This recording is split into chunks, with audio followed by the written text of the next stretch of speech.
itu karena dia punya konsep, dan untuk bisa dipercaya itu konsep bener, dia berproses gitu. Jadi ya kalau lu cuman ngelihat ujungnya itu salah. Dan yang kedua, sebaiknya punya idola juga cuma satu, biar nirunya bukan cuma dari satu orang.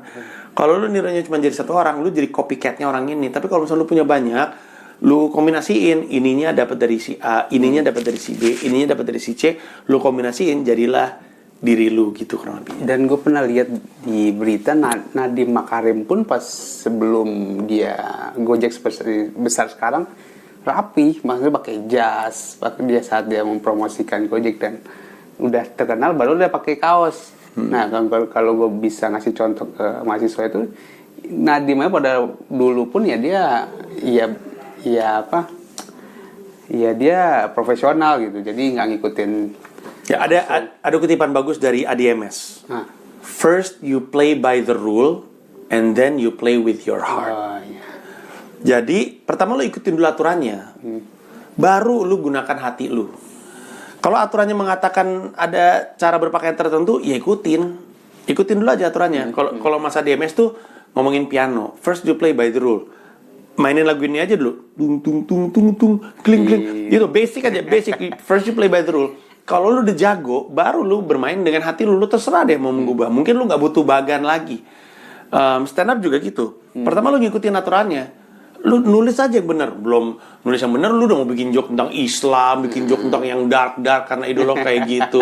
Ya dia kayak gitu karena udah ngelewatin banyak, dan dia gitu ada alasan, bukan cuma sekedar pengen edgy biar kelihatan kayak orang gede gitu. Jadi first you play by the rule, and then you play with your heart. Kalau lu udah ngerti rule-nya gitu. Nah biasanya kan tuh kalau udah kuliah nih, habis itu mau kerja, orang tua jangan ke sana, jangan ngerjain itu, padahal dia bisa. Nah ngomong ke orang tua itu ada dua hal. Pertama, tahu dari mana dia bisa. Kalau cuma dia yang ngomong nggak valid. Ya karena yang orang tua tahu pada zamannya mungkin nggak ada vlogger dulu, jadi kan mereka takut. Betul, itu juga. Tapi yang gue pengen stop dulu adalah karena kebanyakan ngomong ini, bang, passion gue ada di nyanyi bang. Terus gue bagus nyanyinya, tapi orang tua gue nggak ngizinin. Soalnya gue tanya, yang bilang bagus siapa? Saya sendiri bang. Coba nyanyi, suaranya jelek. Jadi kebanyakan gini, dan ini sering banget terjadi. Orang tua juga nggak akan ngizinin lu. Kalaupun dia tahu nyanyi aja ada duitnya, kalaupun dia tahu nge-vlog ada duitnya, orang tua nggak akan ngizinin lu. Kalau orang tua tahu lu jelek. Masuk akal? Masuk akal dong. Karena gini, pembuktian berarti ya. Iya, dia harus membuktikan dulu. Dia harus ngasih lihat hasilnya. Yang lu kasih lihat adalah hasil, bukan klaim lu. Pertama-tama begini, setiap kali orang tua ngelarang anaknya, besar kemungkinan, nggak selalu, ada juga yang emang orang tuanya jahat aja gitu misalnya. Tapi besar kemungkinan karena dia pengen yang terbaik untuk lu. Dia pengen lu hidup enak, lebih enak daripada dia. Masalahnya wawasan orang tua sama wawasan lu beda. Kalau lu bilang sama orang tua lu pengen hidup dari gaming, orang tua lu nanya, apa tuh gaming? Ya hidup dari main game. Orang tua lu taunya Halma, ular tangga gitu, monopoli. Orang tua lu bingung. Dapat dari mana? Dari mana duitnya, duit monopoli gitu. Nah, kesalahannya di sini menurut gua adalah karena lu nggak pernah melibatkan orang tua lu dalam dunia lu. Ya gimana caranya orang tua bisa ngerti? Lu cerita sama orang tua aja nggak pernah, lu cabut nggak pernah bilang-bilang. Lu ngapain nggak pernah cerita? Nelpon aja cuman ketika butuh duit, ngobrol sama orang tua ketika ditelepon sama dia. Orang tua bilang kangen pengen ketemu, nggak lu samperin. Lu nggak pernah melibatkan orang tua dalam dunia lu. Ya wajar aja orang tua nggak ngerti lu dunianya seperti apa. Dunia orang tua kita tuh udah terlalu jauh. Salahnya selalu di kita. Jadi pertama, kita yang harus jelasin sama orang tua bahwa ini tuh penting. Ini kenapa buku Pecahkan covernya tuh kayak gini. Ini tuh buku tentang ilmu stand up. Oh, cover. Belajar stand up komedi dari joke pertama hingga joke pertama. Kenapa covernya seperti ini? Karena ketika orang bawa buku ini, dia akan ditanya, mau ngapain lo bawa buku itu? Gue pengen jadi stand up comedian. Emang ada duitnya? Covernya udah langsung mendeskripsikan ada stand up comedian udah bikin show 5.000 penonton. Ketika orang dijelasin bahwa ada duitnya, orang tua juga akan lebih, oh gue ngerti gitu. Orang tua pasti nggak tahu. Ini jadi materi stand up gue. Ada anak 15 tahun juara Fortnite, duitnya dapat 45 miliar kalau dirupiahin. Main game doang. Main game, 1 kejuaraan. Bukan penghasilan di sumber hidup. Umur 15 tahun duitnya 45 miliar, ya ampun, coba lu pikirin. Nah, orang tua akan sadar, oh emang ada duitnya. Tapi kan orang tua akan nanya, sebelum gue izinin lu jadi gamer dan hidup dari game 100%, emang lu jago main game? Nanti kalau misalnya gue izinin, lu pikir lu jago, lu pikir lu bisa, ternyata lu gak berpenghasilan, nanti salah gue orang tua. Karena yang bilang suaranya bagus itu pas dites suaranya emang jelek. Jadi kalau misalkan dia bilang, ma aku pengen jadi penyanyi, nah suara kamu jelek. Tidak, suara aku bagus gitu. Jelek nah, aku denger, mama denger, papa denger gitu kan.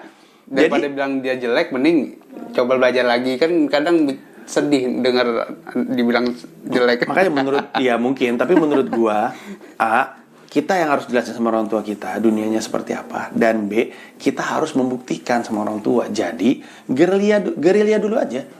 Kalau di buku, aduh bukunya, kalau di buku Kreatif Junkies itu 70-20-10. 70% habisin untuk melakukan sesuatu yang aman aja, kuliah lo atau kerjaan lo yang aman aja. Resource dan waktu dan tenaga lo 70% ke sana. 20% untuk ngejarin mimpi lo. Jangan langsung pindah. Kejar mimpi lu 20%, 10 untuk eksperimen apapun supaya memperkaya hasanahnya lu. Nanti kalau yang 20 ini bagus, nanti dia akan ngegede sendiri. Ketika udah waktunya untuk crossing, baru crossing dia tuh. Dan ketika crossing pun kan penghasilannya nggak kayak waktu 70 pertama nih. Tapi nggak apa-apa, crossing aja dulu, pelan-pelan, nanti lu gedein lagi. Jangan ketika masih 20 udah langsung lu crossing. Cabut lagi kuliah. Iya, cabut kuliah. Apalagi tadi gue bilang kan, kebisaan dan kesukaan tuh krusial. Jangan cabut kuliah dulu, karena di kuliah lu diajarin kebisaan lu yang bagus jalaninnya. Jadilah orang yang punya kebisaan yang bagus. Walaupun lu gak suka dunianya, gak masalah. Lu suka aja IT, lu bisanya IT, sukanya basket, bikin website atau bikin aplikasi tentang basket. Ya kan? Kawinkan dunia yang lu bisa dengan yang lu suka. Bisanya di kampus, lu udah gak usah mikir lagi, udah di kampus itu kebisaan lu. Yang lu pikirin sekarang kesukaan. Lu nggak tahu nih, nah ini lu explore. Jadi jangan tinggalin kuliah. Jadi biasanya banyak gitu tuh 30 menit. Udah 30 menit. Udah 30. Cepet banget ya. Nah, ngelihat pandemi, pendidikan kan udah mau mulai dibuka Januari. Nah, itu tapi pilihan di sekolah ya. Sekolahnya dibebaskan kalau misalkan mau ada temu langsung gitu. Iya, orang tua yang punya kendali juga diizinin apa enggak. Nah, habis itu banyak yang ngeluh pandemi. Ya pandemi Pak, saya nggak bisa ngapa-ngapain, saya nggak bisa keluar. Itu dijadikan alasan sama mahasiswa. Kalau gue punya kata mutiara quotes itu, jangan salahkan gelap, nyalakan lilin. Ya artinya udah tahu nih mau maghrib mau gelap. Ayo lu salahin gelap nih. Sementara lu mau keluar. Gelap gitu. Ya gelap. mau nyari kunci untuk keluar. Ya lu salahin gelap malah. Ya seharusnya kan lu nyalain lilin buat nyari kunci buat keluar. Nah. Betul. Ngelihat pandemi ini gimana, Bang? Masalah pendidikan. Siapapun mahasiswa yang beralasan kayak gitu, gue jamin nggak ada jalan menuju sukses. Kadang mereka karena beralasan kalau kuliah dia Pak macet disalahin. Nah, tapi pas nggak di rumah tinggal pakai baju aja, Pak kok kayak kangen kuliah, kan alasan semua itu. Ya udah alasan semua memang alasan semua. Nah pandemi ini ngerubah lu nggak sih Bang? Oh banyak, merubah banyak, bahkan merubah cara gue berpikir akan jalanin hidup dan jalanin karir.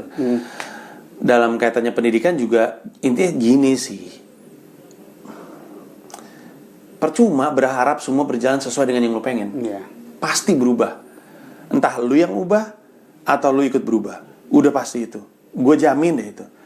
Jadi ketika pandemi kayak gini, apapun keluhan yang lo lakukan, ya terserah. Tapi kalau misalkan lu gak beradaptasi, lu gak gerak, yang lain udah pada hidup. Lu ngeliat keluar sana orang udah pada jalanin hidup. Udah pada jalan dengan gaya yang baru, cara yang baru. Mereka udah berjuang deh. Termasuk dalam konteks belajar. Dan gue gak bilang bahwa sistem pendidikan sekarang di masa pandemi udah sempurna. Jauh. Ini mendadak. Kita mendadak dipaksa. Jadi memang banyak bolongnya. Tapi we have to make do with what we have. Gitu intinya. kita hanya bisa melakukan sesuatu dari yang kita punya. Lu mengharap yang kita nggak punya tuh percuma, yang kita nggak ada gitu. Kayak berharap kembali ke masa lalu buat apa? Kita cuman bisa melakukan sesuatu dengan yang kita punya. Ya udah. Anak-anak gue di sekolah waktu masih term kedua sih tepatnya. Pokoknya di awal pandemi itu masih kepegang lah, karena guanya nggak kerja, alias banyaknya kerja dari rumah lah. Jadi gue bisa ngebimbing anak gue. Sekarang setelah gue udah mulai aktif kerja lagi, anak gue keteteran. Ya gimana, emang menyulitkan. Tapi kan kalau udah mahasiswa harusnya bisa ngerjain tugas sendiri tanpa orang tua ya. Ini gue lagi ngomongin anak kelas 3 SD nih. Jadi dan bukan cuma lu, di Harvard aja. Karena gue mau world tour kan. Salah satu penonton gue kan mahasiswa di luar. Kampus-kampus di luar aja itu masih pada dari rumah. Bukan cuma lu doang. Harvard aja bilang mereka akan tetap remote education sampai Juni 2021 setidaknya. Jadi kalau Harvard aja masih kayak gitu, apalagi lu. Aneh-aneh aja lu. Jadi ya harus beradaptasi, harus mau berubah, harus nambah skill. Harus mau nambah skill. Dan gue perkirakan kan generasi ini kan generasi ada millennials itu pernah hidup tanpa internet dan hidup dengan internet. Nah, iya kan 80 90. Oh iya benar juga. Internet baru masuk kita tuh 97. Nah, selanjutnya kan centennials nih. Orang yang hidup nggak pernah merasakan ada internet. Hidupnya layar semua kayak sekarang, berarti kan dari kecilnya sekarang udah terbiasa dengan virtual. Anak gue berarti ya? Digital, centennials. Itu kerjanya kan udah remote semua itu. Nah, tentunya kan harus beradaptasi mau nggak mau kan dengan kebiasaan. Kata Bang Panji juga, ya semenjak yang Joe Marriott pun kebiasaan baru langsung. Garrett, ada Garrett, sekarang udah harus cuci tangan sekarang kalau mau masuk mall. Nah, itu kan mau nggak mau harus berubah. Dulu bokap gue juga mau bayar listrik aja itu harus ada slipnya gitu. Nggak bisa kok pakai GoPay, bisa kok pakai Tokopedia. Nggak mau harus ada ya. Jadi ya beradaptasi itu emang harus dilakuin sekarang ini. Iya, mau nggak mau, bener. Yang disebut new normal itu bukan cuma sekarang, dari dulu juga new normal ada untuk kondisi yang beda-beda. Ketika JW Marriott sama Ritz-Carlton meledak, new normalnya itu adalah masuk mall di Garrett. Ada Garrettnya gitu, pintu dibuka. Sebelumnya nggak ada. Sama kayak yang tadi lu bilang, sekarang masuk pakai cuci tangan, pakai periksa gitu.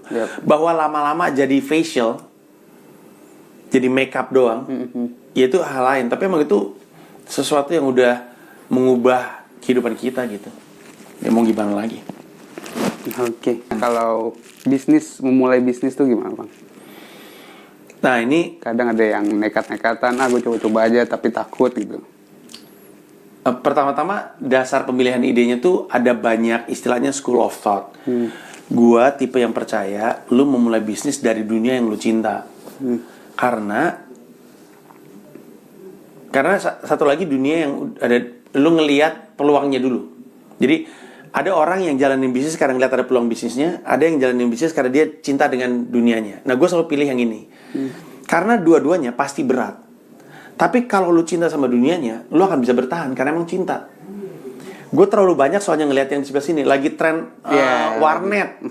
Semuanya bisnis warnet. Buka kopi semua. Terus ini dulu. Distro, inget ya? Oh, distro ya. Distro semuanya. Tapi baik distro ataupun bisnis komedi yang kayak gue jalanin sekarang atau apapun yang of passion, dua-duanya berat. Nah, kalau lu nggak punya alasan lebih dari sekadar hanya uangnya saja untuk menjalankan bisnis, roboh nih bisnis pasti. Kayak lu turun ke warnet karena lu pikir ada duitnya. Pas duitnya nggak ada, lu tinggalin itu. Lu turun ke distro karena lu pikir ada duitnya. Duitnya nggak ada, lu tinggalin. Gue turun ke stand up karena gue cinta stand up, nggak ada duitnya, gue tetap jalanin gitu karena gue cinta gitu. Nah, jadi pertama-tama gue selalu menyarankan kita mau mulai bisnis dari dunia yang kita suka. Terus yang kedua, dan ini gue belajar dari startup, tidak ada ide yang tepat, nggak ada ide terbaik, nggak ada ide sempurna. Jadi yang semua startup lakukan itu adalah keluarin ide pertama, lalu lihat penerimaan konsumen, lalu adaptasi, lalu rilis lagi. Istilahnya tuh apa ya? gue lupa istilahnya apa. Tapi Instagram dulu tuh kayak Foursquare sebelum akhirnya lebih kuat di foto nih. Ya udah kita drop soal lokasi, fokus di foto. YouTube dulu adalah fitur video dari sebuah matchmaking website. Jadi ada sebuah website jodoh. YouTube tuh adalah fitur video di mana orang yang nyari jodoh bisa cerita tentang dirinya sendiri. Itu YouTube awal. Iya. Sebelum akhirnya dia bilang, ini kita nggak kuat nih, soalnya mungkin pemainnya yang lain lebih gede atau traction terhadap dia ini nggak masuk. Akhirnya dia lepas itu, dia tinggalin video YouTube-nya sendiri. Dan banyak yang kayak gini. Rovio juga produk pertamanya bukan Angry Birds gitu. Jadi kalau lo tahu dunia lo apa, biasanya penghalang terbesar adalah lo nggak tahu idenya itu apa. Tapi emang bukan nggak pernah itu. Jangan berharap lo punya produk langsung berhenti. Keluarin aja minimum viable product, MVP namanya. Minimum viable product. Produk paling minimal yang menurut lo bisa diterima. Dan dengan itu resiko terhadap bisnis lo juga nggak terlalu gede. Jadi lo nggak harus langsung Uber dan Airbnb nggak punya teknologi canggih di awal dan nggak punya ide brilian di awal. Cuman aja mereka Airbnb itu cuman intinya adalah ini banyak tempat tinggal yang kosong. Terus Airbnb itu pertama kali buka di sebuah convention. Jadi ada sebuah kota yang ada convention, hotel penuh. Jadi dipikir ya udahlah kita tawarin ini aja dulu. Dan cara mereka nggak punya website waktu itu. Pokoknya cuma jadi perantaranya aja gitu. Jadi kebutuhannya ada minimum viable product. Habis itu mereka lihat, oh ini ada respon dari konsumen kayak gini, masukannya kayak gini. Coba kita tweak sedikit, kita ubah dikit, rilis lagi. Oh ada masukan lagi, kita rilis lagi. Gitu aja terus. Karena bahkan Nike pun produk pertamanya juga bukan Nike. Bahkan nama pertamanya bukan Nike, namanya Blue Ribbon dulu. Jualan Asics, bukan Asics bahkan. Onitsuka Tiger gitu. Jadi jangan berharap pada ide sempurna. Minimum viable produk paling minimal yang bisa lu rilis, yang bisa menurut lu bisa dimakan sama market, rilis dulu aja dengan kuping terbuka lebar atas masukan, lalu direvisi dan diperbaiki. Sisanya adalah memiliki tim yang punya kemampuan eksekusi yang baik. Yeah. Dan gue lihat juga balik lagi ke pandemi tadi, ya adaptasi itu ya perlu, dan itu akan ngerubah pekerjaan di masa depan. Kayak di UK pun Tesco pun udah pakai self service semua kan. Bentar lagi Indomaret, Alfamart bentar lagi gitu. Iya. Jadi tungguin kadang aja. ada yang ngeluh ya kehilangan pekerjaan padahal mereka seharusnya upgrade skill kan. Betul. Ya lu ada di generasi sekarang sih. Jadi lu ngerasa pekerjaan lu yang hilang kemudian jadi drama dan jadi masalah. Padahal dulu tukang ketik skripsi juga udah nggak ada. Dulu setiap kampus sekelilingnya pasti ada tukang ketik skripsi. Pasti ada. Sekarang udah nggak ada. So, mau nyalain siapa? Mau nyalain internet? Mau nyalain teknologi? Ya kan enggak gitu. Gimana dong? Memang harus berubah gitu. Iya, kadang mereka nggak tahu yang dulu kan ada wartel. Sekarang udah pada punya handphone sendiri. Belum ngerasain mereka pakai wartel, Bang. Wartel gue nelpon. Tolong dong. Apa sih namanya kalau misalnya biaya dari dia? Kolekol ya. Kolekol ya. Ada. Terus nanti lu di Jakarta terima. Halo, ada kolekol dari Panji di Bandung. Iya, saya terima. Gitu. Gila sih. Hal konyol, Bang. Ini udah mau habis. Hal konyol selama kuliah. Yang paling lu ingat. Keliling kampus telanjang. Iya. Ngapain? Stres aja sama teman-teman. Jadi kita aktif. Maksudnya lagi jam kuliah apa udah malam? Oh, malam. Begadang. Nah. Pada zaman gua seni rupa itu masih diizinkan, bukan seni rupa, satu ITB masih diizinkan untuk begadang di kampus. Sekarang udah nggak boleh. Karena tugasnya mengagumkan lah pada zaman itu, sehingga mengagumkan dari sisi bobot yang mesti dikerjakan banyak banget. Terus ada satu hari besoknya harusnya kita tuh preview tugas akhir nih, anak TA nih tugas akhir. Preview 2 atau preview 3 gue lupa. Biasanya makin mepet ke preview tuh makin sering begadang tuh, ngejar semua kebutuhan untuk preview. Terus gue ingat gue pacaran dulu, abis di rumah pacar gue mau ke kampus untuk begadang. Gue nyampe kampus, anak-anak pada telanjang lari-larian, ketawa-ketawa gitu kan. Bener-bener telanjang? Cuma pakai celana dalam. Oh, celana dalam. Kenapa? Preview 3 diundur. anjing kita telanjang. Gue langsung di tempat buka baju, gue taruh tas, lari-larian gue. Kita masuk studio. Hey, lagi ngapain kalian telanjang? Keliling-keliling, keluar-keluar sendiri rupa, lari-lari. Karena stres aja gitu. Tapi namanya juga anak sendiri rupa ya, kayak abang ngomong tolol gitu. Random. Iya, emang random ya. Itu salah satu hal paling aneh yang gue lakuin. Oke. Nih, MU. Terakhir MU. Gimana menurut Bang Banji MU di zaman Mang Oleh? Mang Oleh. Bagus, Oleh. bagus. Aduh, ya kan orang mah terserah ya. Pas Oleh teriakannya Oleh out, Van Hal teriakannya Van Hal out, pas Mourinho out, pas Moyes out. Tapi kalau menang canting juga. Kalau menang hilang biasanya yang out itu. Cuman itu hanya menggambarkan, gua rasa itu rata-rata anak-anak ya, atau cara pikirnya anak-anak, karena mereka mikir satu masalah sepak bola tuh salahnya satu, padahal nggak cuma satu, nggak cuma masalah Oleh. Terus mereka, ya tapi kan tanggung jawab Oleh. Ya nggak juga. Kalau lu tahu Oleh dikasih berapa duit untuk dapat siapa, mungkin yang lu salahin akhirnya Glazer. Nanti Glazer out gitu. Tapi ya kalau menurut gua, kalau gua nih tipe orang yang menurut kata Sir Alex, stand by your manager gitu. Whoever he is, stand by your manager. Jadi gue dari zaman Moyes pun gue pro Moyes gitu. Tapi sekarang di tangannya Oleh, gue sih happy. Bahkan agak lebih happy daripada Mourinho. Dan gue lihat juga udah mulai kaya Sir Alex juga gaya-gayanya. Iya, the king of comebacks. Iya. Kemarin sah MU udah pernah comeback dari semua tim Premier League. Pas 3-1 ya. Kemarin lawan Aston. West Ham ya? West Ham. 1-0. Iya, dan itu kelakuan Sir Alex banget sih itu. Itu. Dan sebenarnya mainnya juga lebih enak dilihat dari zaman Mourinho, karena Mourinho tuh pragmatis sekali. Tapi emang waktu Mourinho diambil, gue udah tahu bahwa MU sama Mourinho akan pragmatis nih. Dan gimana gue nggak setuju? Orang dapat 3 piala, Piala Eropa. Jadi ya Europa League maksud gue. Jadi ya gimana Europa Community Shield sama apa? Satu lagi Carling ya, gue lupa deh. Ya, tapi paling oke Europa League sih. Jadi gimana dong ada hasilnya. Jadi tapi gue lebih senang lihat Oleh, dan ya moga-moga aja hasilnya oke.